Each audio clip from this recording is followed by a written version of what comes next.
കണ്ണൂർ മേലൂരിൽ ഭർത്താവ് ഭാര്യയെ നടുറോഡിൽ വെച്ച് കുത്തിപ്പരിക്കേൽപ്പിച്ചു.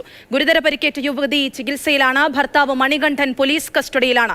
ഫെലിക്സ് ഉണ്ട് വിശദാംശങ്ങളുമായി. ഫെലിക്സ്, ഏറ്റവും ക്രൂരമായൊരു സംഭവമാണ് നടന്നിരിക്കുന്നത്. വിശദാംശങ്ങൾ. തലശ്ശേരിക്കടുത്ത് ധർമ്മടം മേലൂരിലാണ് യുവതിയെ ഭർത്താവ് കുത്തി ഗുരുതരമായി പരിക്കേൽപ്പിച്ചിട്ടുള്ളത്. ഈ ഗുരുതരമായി പരിക്കേറ്റ യുവതിയെ കണ്ണൂരിലെ സ്വകാര്യ ആശുപത്രിയിൽ പ്രവേശിപ്പിച്ചിട്ടുണ്ട്. അല്പം മുമ്പാണ് ഈ സംഭവം നടന്നത്. ധർമ്മടം പോലീസ് സ്റ്റേഷൻ പരിധിയിലെ കോളാട് പാലത്തിൽ വെച്ചായിരുന്നു ഈ സംഭവം. ഉത്സവത്തിനായി ക്ഷേത്രത്തിലേക്ക് പോവുകയായിരുന്ന യുവതിയാണ് ക്രൂരമായ ആക്രമണത്തിന് ഇരയായത്. പാറപ്പുറം സ്വദേശിനി മഹിജയ്ക്കാണ് പരിക്കേറ്റത്. ഈ നാട്ടുകാർ പിടികൂടിയ ഭർത്താവ് മണികണ്ഠനെ ധർമ്മടം പോലീസ് സ്റ്റേഷനിൽ പോലീസ് കസ്റ്റഡിയിൽ എടുത്തിട്ടുണ്ട്. ഈ കുടുംബ പ്രശ്നമാണ് ആക്രമണത്തിന് കാരണം എന്നതാണ് നമുക്കിപ്പോൾ നിലവിൽ മനസ്സിലാക്കാൻ കഴിയുന്നത്. യുവതിയുടെ നില അതീവ ഗുരുതരമാണ്. കണ്ണൂരിലെ സ്വകാര്യ ആശുപത്രിയിലാണ് ഇപ്പോൾ ഈ മഹിജിയെ പ്രവേശിപ്പിച്ചിട്ടുള്ളത്.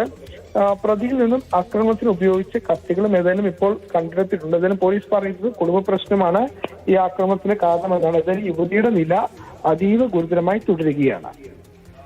കണ്ണൂർ മേലൂരിലാണ് ഭർത്താവ് ഭാര്യയെ നടുറോഡിൽ വെച്ച് കുത്തിപ്പരിക്കേൽപ്പിച്ചത്. ഗുരുതരമായി പരിക്കേറ്റ യുവതി ചികിത്സയിൽ തുടരുകയാണ്. ഭർത്താവ് മണികണ്ഠൻ പോലീസ് കസ്റ്റഡിയിലാണ്. ഫെലിക്സ് ആണ് വിശദാംശങ്ങൾ നൽകിയത്.